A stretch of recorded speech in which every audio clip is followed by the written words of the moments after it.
अमृत का कलश लेकर के आए और श्री सुखदेव जी महाराज यहाँ बैठे हैं। सुखदेव जी महाराज आप लोगों को दिख रहे हैं? आपको कहाँ बैठे हैं? बैठे हैं माता जी, आप लोगों को दिख रहा है?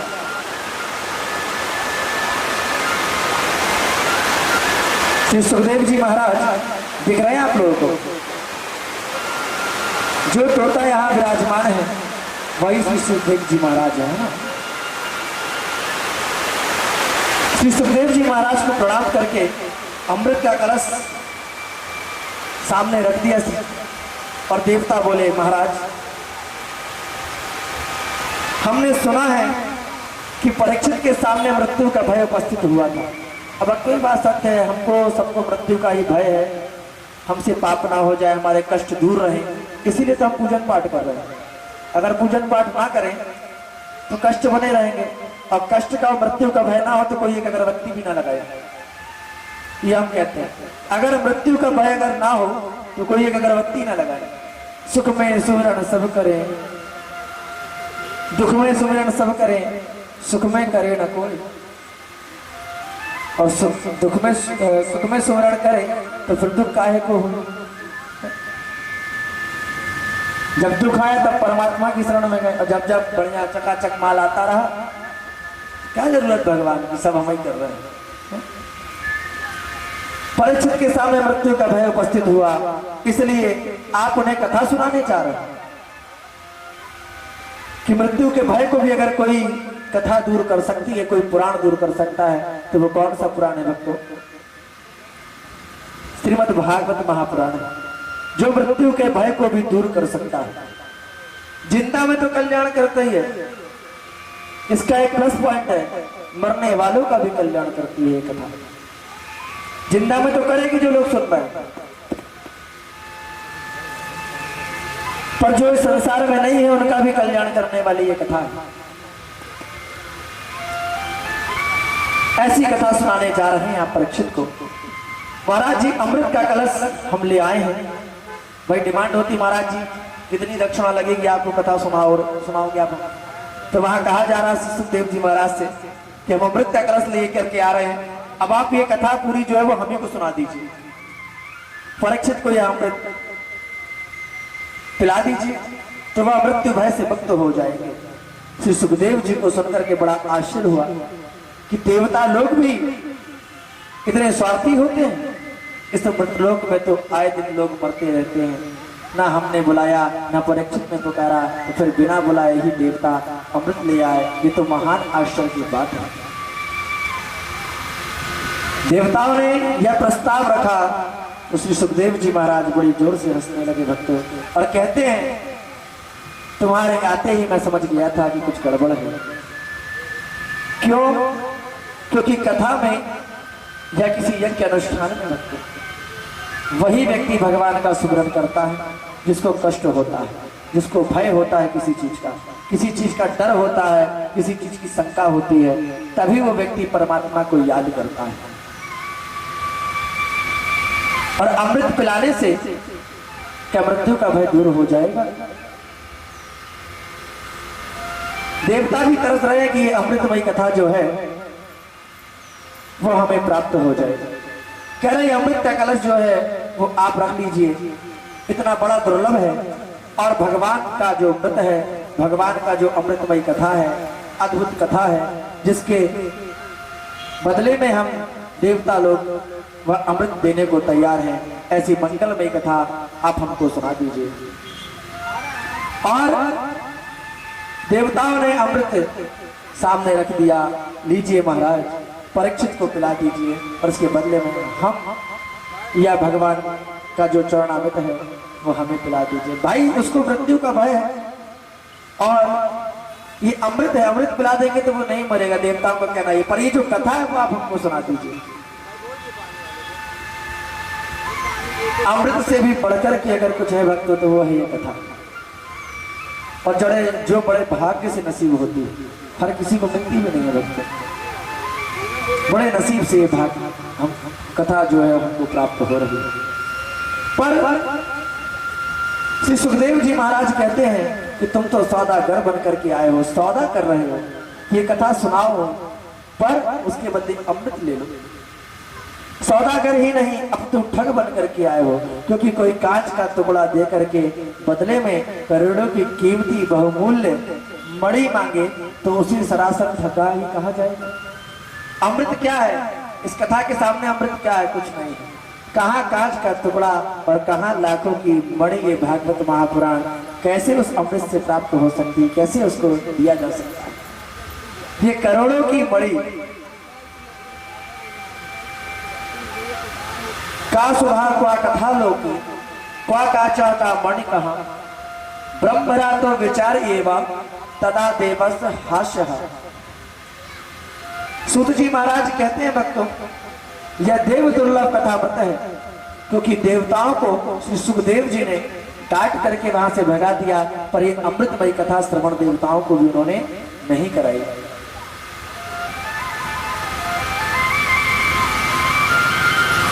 क्षीणे पुण्य मृत्यु लोकम विनश्यति। जाने अनजाने में भी अगर थोड़ा सा भी कथा का एक शब्द भक्तों काल में चला जाएगा ना, तो निश्चित तौर से वो इस भव सागर से पार करने वाला वो सत्य होगा। श्री सुखदेव जी महाराज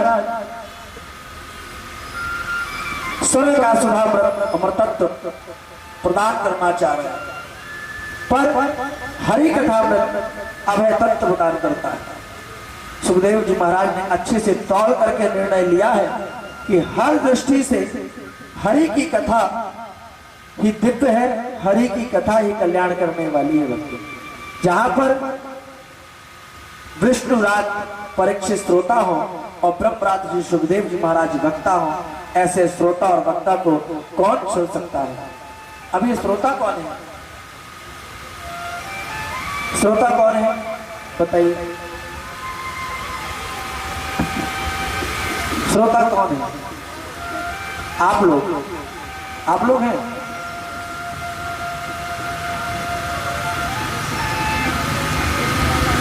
श्रोता यानी जो सुन रहा है वो श्रोता। बताया था शायद हमने कथा में इसके पहले भी, पर क्या करें महाराज जी, घर जाकर के चिंतन नहीं किया। दूध से घी निकालने के लिए उसका क्या करना पड़ता है? मंथन। छुपा सा दूध ही में, पर मंथन करना पड़ता है। उसी प्रकार छुपा सा कथा में ही है, पर मंथन करना पड़ेगा, चिंतन करना पड़ेगा, मथना पड़ेगा। यहाँ से कथा सुन करके जाइए और घर में फिर दूसरे दिन की तैयारी करने की लगी कथा सुनने की, उससे कल्याण होने वाला नहीं है। घर जाकर के चिंतन करना है। जिस दिन रोम रोम में कृष्ण और राधा रानी विराजमान होगी तभी कल्याण होगा भक्तों। थोड़ा नकल भी करिए। श्रोता यानी सुन रहे हैं तो श्रोता, और वक्ता कौन? वक्ता कौन? जो बकबका रहा है वो वक्ता। तो यहाँ तो 4 घंटे मैं ही बकबकाऊंगा और तुम भी बोलेंगे, वो हुआ वक्ता। जो बोल रहा है, बक रहा है, वक्ता। जो सुन रहा है वो श्रोता। जो हमारे यजमान यहाँ बैठे हैं, इन 7 दिनों के कथा में मैं जो कथा आपको एक दिन सुना दूंगा, अगले दिन उन कथाओं में प्रश्नोत्तरी का कार्य जो है वो अपन रखेंगे, है ना। आपको बताना होगा आखिरी दिन तक। अब आपको श्रोता और वक्ता मालूम होना चाहिए कि श्रोता कौन है, वक्ता कौन है। भाई समय दे रहे हैं, कथा में यजमान बने हैं, तो यजमान का रिजल्ट जो है वो दूसरे भक्तों को प्राप्त होना चाहिए। मैं हर जगह पहुंच करके कथा श्रवण नहीं करा सकता भक्तों, इसलिए मैंने यजमान बनाए। आपके माध्यम से आपके परिवार में, आपके कुटुंब में, आपके आस पड़ोस में ये कथा के शब्द जो है उनके कानों में जाएंगे तो निश्चित तौर से उनका भी कल्याण होगा। अब वो तब कान में जा पाएंगे, कोई मशीन के द्वारा नहीं जाएंगे या दूरबीन के द्वारा। वो जब आप यहाँ से कथा सुन करके समझ करके जाएंगे तभी आप दूसरों के कान में वो कथा को डाल पाएंगे। अगर हम स्वयं ही श्रवण नहीं कर पाएंगे तो दूसरों को क्या जानकारी देंगे। सुनने वाले हुए श्रोता और वाचन करने वाले हुए वक्ता। और इन श्रोता और वक्ता को कौन चल सकता है आज की डेट में? क्योंकि जितना 7 दिन तक वक्ता का कनेक्शन परमात्मा से रहता है, उतना ही कनेक्शन हमारे श्रोताओं का, मुख्य यजमानों का भी परमात्मा से रहता है। परीक्षित कोई साधारण व्यक्ति नहीं है। श्रोता जो है परीक्षित के रूप में, परीक्षित कोई साधारण श्रोता नहीं है। माता के गर्भ में ही अश्वत्थामा के ब्रह्मशास्त्र से बचाने के लिए परमात्मा ने स्वयं इन्हें दर्शन दिया था और गर्भ में जाकर के परीक्षित को कृपा प्रदान की थी। वैसे ही श्री सुखदेव जी महाराज को भी माता के गर्भ में भगवान ने ही आकर के आशीर्वाद दिया था। तब माँ के गर्भ से 12 साल बाद श्री सुखदेव जी महाराज बाहर आए थे। ये विस्तार से कथा जब आप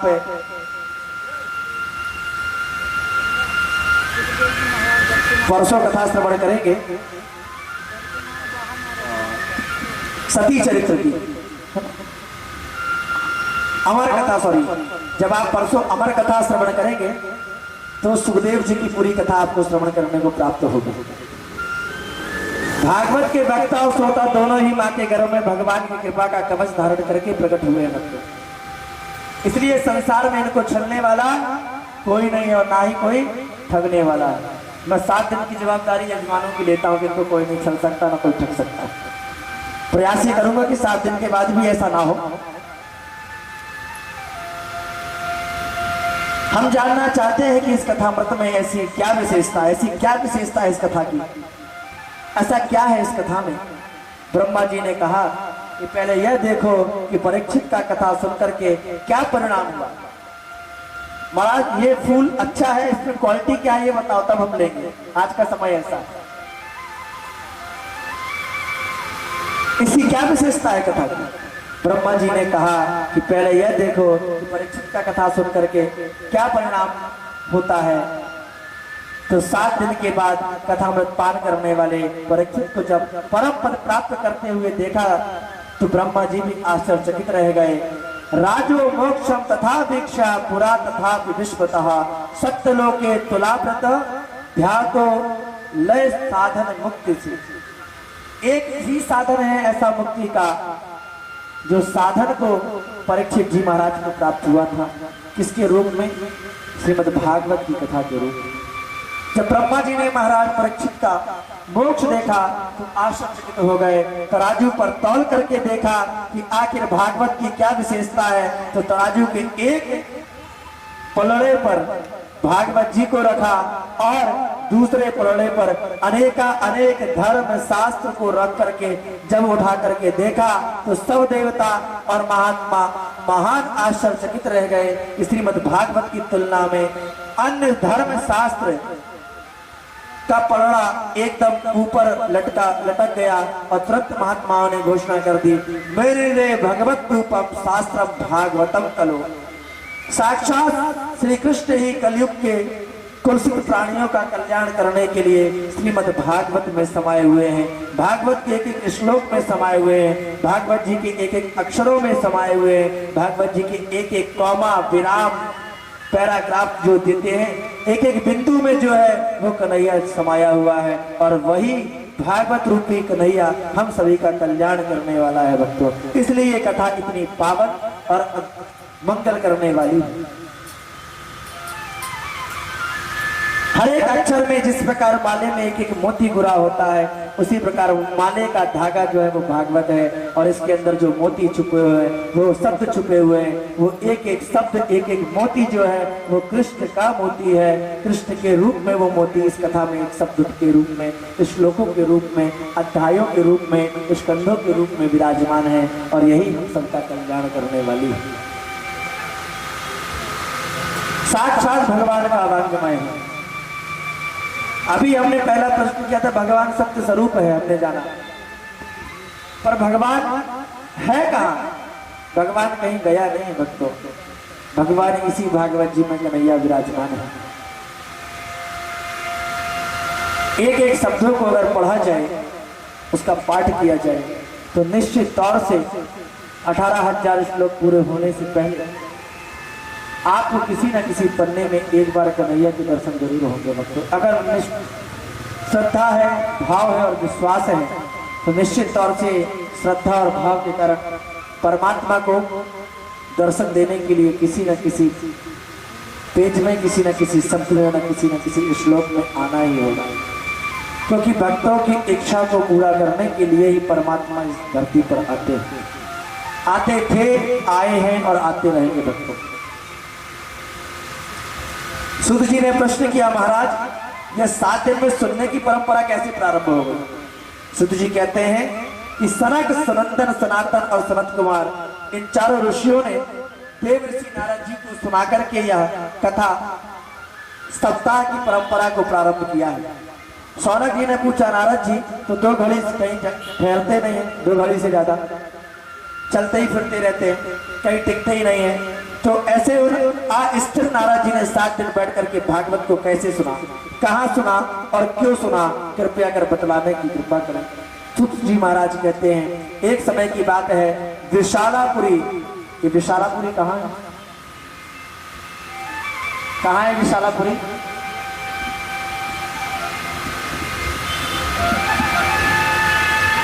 चारों धामों में नारायण का धाम कौन सा है? बद्री नारायण धाम। विशालापुरी जो है वो बद्री नारायण धाम। एक समय की बात है, विशालापुरी बद्री नारायण धाम में सनकादि चारों भैया सत्संग की इच्छा से विचरण कर रहे थे, क्योंकि ध्यान, भजन, पूजन आदि तो सब एकांत में हो सकता है, पर सत्संग एकांत में थोड़े ही आनंद आता है। तो चारों भैया विचरण कर रहे थे कि अचानक नारद जी को देखा।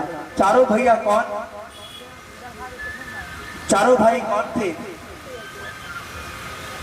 कौन से चारों भाइयों ने बद्री नारायण धाम में कथा को श्रवण किया? 4 भाई कौन है वो? 7 लोग हैं आप लोग, और 3 ही 4 ही नाम है, तो 3 लोग आगे की कथा को याद रखना, 4 लोग अभी इस नाम को याद कर लो, एक एक नाम चारों लोग याद कर लो। तो कल जब हम पूछे तो मैं कान में लग के बता देना कि ये था। मैं आपको पास कराना चाहता हूं इस परीक्षा में 7 दिन। पहला नाम सनक, दूसरा नाम सनंदन, तीसरा नाम सनातन और चौथा नाम सनत कुमार। ये 4 नाम हैं, ठीक है। सनक, सनातन, सनक, सनंदन, सनातन और सनत कुमार, ठीक है, याद रहे। फिर चारों भाइयों ने विचरण कर रहे थे कि अचानक नारद जी को देखा। नारद जी बहुत देर तक कहीं बैठते नहीं हैं, और नारद जी को देख करके वो लोग प्रसन्न हो गए चारों भैया। संत को जब कोई भगवत प्रेमी संत मिलता है तो बड़े प्रसन्न हो जाते हैं कि आज कुछ भगवत चर्चा होगी, और संकादियों को तो का जीवन ही भगवत की कथा को श्रवण करना है। कथा मात्रेण जीवना, जैसे आप सभी का जीवन, माता जी लोगों का कथा मात्रेण जीवन। अब अपन का जीवन क्या हो गया बुढ़ापे में, और अब क्या करेंगे? नहीं, उसकी चिंता नहीं करना है वहां की। अब चिंता क्या करना है? हमारा जीवन सब क्या हो गया? पैसा तो बहुत गिना जीवन भर, 60 पार हो गए, अब सिर्फ माला गिनना है, माला की गुरियों को गिनना है। और गिनना भी वैसे ही जैसे नोटों को गिना था, जैसे नोटों को गिना था वैसे ही मान, नोटों को ऐसा गिना था सीधा, और माला को उल्टा गिनना, अंतर यही है। यानी भगवान ये कहना चाहते हैं कि कोई सीधा भजे तो भी कल्याण करेंगे, और उल्टा भजेगा तो भी कल्याण करेंगे। उस समय सीधा पैसा गिना तो भी परमात्मा ने कल्याण किया कि आज आप ये कथा श्रवण कर पा रहे हैं आप सब लोग। और अब जब माला भी उल्टी फेरेंगे तो भी कल्याण करेगा, और जो माला फेरा, नोट धन लगाया हमने धर्म कर्म में, तो भगवान ने यहाँ तक पहुंचाया। अब अगर वहां पहुंचना है तो उसके लिए उसको छोड़ दो, अब माला को पकड़ो और उल्टा घुमाने लगो, घुमाना पड़ेगा, उल्टा घुमाओ चाहे सीधा घुमाओ, और उसी से कल्याण होने वाला। हम सभी का जीवन जो है भक्तों, वो कथा मात्र जीवना, हमारे जीवन का एक उद्देश्य यही होना चाहिए, हमारे जीवन का एक लक्ष्य यही होना चाहिए कि कथा मात्रेक जीवन, सिर्फ कथा सुनना, कथा सुनाना, भगवत चर्चा करना, भगवान का भजन करना, यही हमारा मुख्य उद्देश्य होना चाहिए, हमारे जीवन का मूल मंत्र होना चाहिए। पर जैसे ही नारद जी के निकट आए तो बड़ा आश्चर्य हुआ, क्योंकि नारद जी का मुख बहुत चिंतित सा नजर आ रहा था। सरकार ही आश्चर्यचकित हो गए कि समाज की चिंताओं को दूर करने वाले परम संत श्री नारद जी आज चिंता तुर है, बड़ा आश्चर्य है उनके मन में।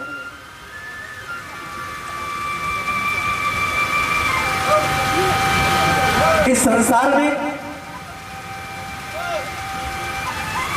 सत्संग की इच्छा से घूम रहा था। नारद जी कहते हैं, मैं इस संसार में सत्संग की इच्छा से घूम रहा था कि भगवत रस्तों के बीच बैठ करके कुछ दिन भागवत की चर्चा करूंगा, भजनों की चर्चा करूंगा और सुनूंगा। इस संसार में मैं सर्वत्र घूम आया। महाराज आप कहते हैं कि कथा सुनिए, भजन करिए, पर कैसे? जो स्थिति नारद जी की उस समय थी वह स्थिति आज की सभी भक्तों की होती है। बहुत ध्यान से कथा को श्रवण करिएगा भक्तों, तब समझ में आएगी, नहीं तो कल ये भी चर्चा आएगी, कथा तो महाराज जी ने की पर समझे ही नहीं है, ये भी प्रश्न उठेगा। इसलिए हम इस व्यासपीठ से कह रहे हैं कल सभी लोग भागवत जी भी लेकर के बैठ जाइए और एक एक श्लोक मिलाइए, एक एक कथा मिलाइए।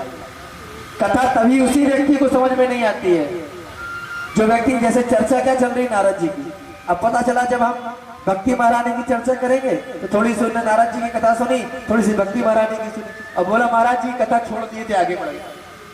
हर जगह से बदनाम महाराज जी आपको करेंगे। इसलिए कथा को ध्यान से सुनिए। हम कहते मत सुनिएगा भक्ति चरित्र, नारद चरित्र सुन लीजिए। एक आज के टॉपिक की एक कथा को पूरा श्रवण कर लीजिए कि आज आपने ये सुनाया था और आज हमने ये सुना।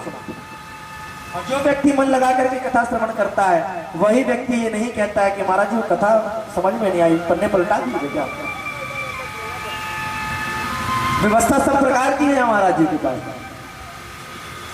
पर उससे आपका कल्याण होने वाला नहीं है। मैं तो यहाँ पन्नों को पलटा दूंगा, आपको तो नहीं डर रहा हूं, किसी को नहीं, जितने लोग यहाँ बैठे हो कथा किसी को नहीं डर रहा हूं, पर सबका बाप सामने बैठा है, पंडाल जरूर लगा है, लेंटर भी डल जाएगा ना, उसके बाद भी सबका बाप जो है वो ऊपर से देख रहा है। आप हमको माफ कर देंगे, हम आपको माफ कर देंगे, पर वो जगत का बाप जो बैठा ना वो किसी को माफ करने वाला नहीं है, हमको और आपको किसी को। इसलिए हमें आपका डर नहीं है, हमें भगवान का डर है। उसी प्रकार आप हमसे मत डरिए कि महाराज जी प्रश्न पूछेंगे, बार बार कहते हैं कल पूछेंगे कल पूछेंगे, उससे मत डरिए। आप परमात्मा से डरिए कि अगर हम कथा श्रवण करने बैठे हैं तो हम कथा को ही श्रवण करें। नारद जी सभी जगह घूम आए, सभी तीर्थों में भ्रमण कर लिया, पर कहीं मुझे नारद जी कह रहे हैं कहीं मुझे सत्संग का आनंद नहीं मिला और कोई भी तीर्थ नहीं छोड़ा, सब तीर्थ कर लिया, पर कहीं भी हमको परम शांति नहीं मिली।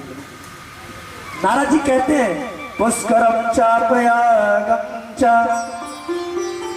काशी गोदावरी तथा हरि क्षेत्रे कुरुक्षेत्रे श्रीरंगम सेतु बंधनम।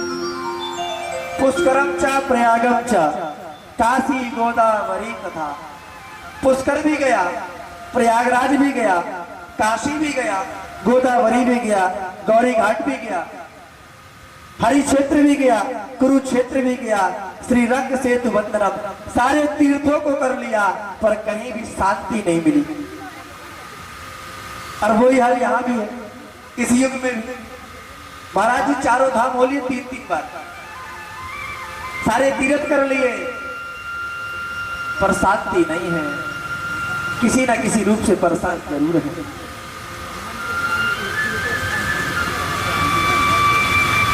तो क्या करें?